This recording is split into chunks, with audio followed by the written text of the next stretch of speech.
Katkum kapatai kubo layo jingtek bau Jumai ba klein bo kumbahan riu point not magnitude ula kenyu hapoh kari Afghanistan haganega la sngiu blai.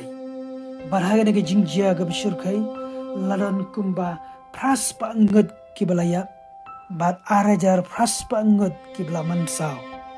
Hadenu nu Jumai la ki segi Jumai ki ba kamret saw point nyeu saw point lai san point arsen barhaganega jingkhyu Jumai hadu sansen haga chisngi kiying kisam jogi briu kila khalang bad ki briu kile mare ruma shapo surap bad bungut kibla shatab hapoh.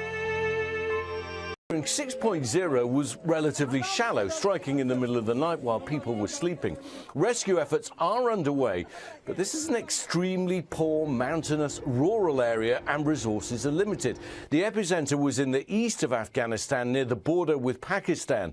One local official telling ABC News that there's massive destruction around the epicenter. People are feared trapped under the rubble. It's difficult to reach those areas and apparently whole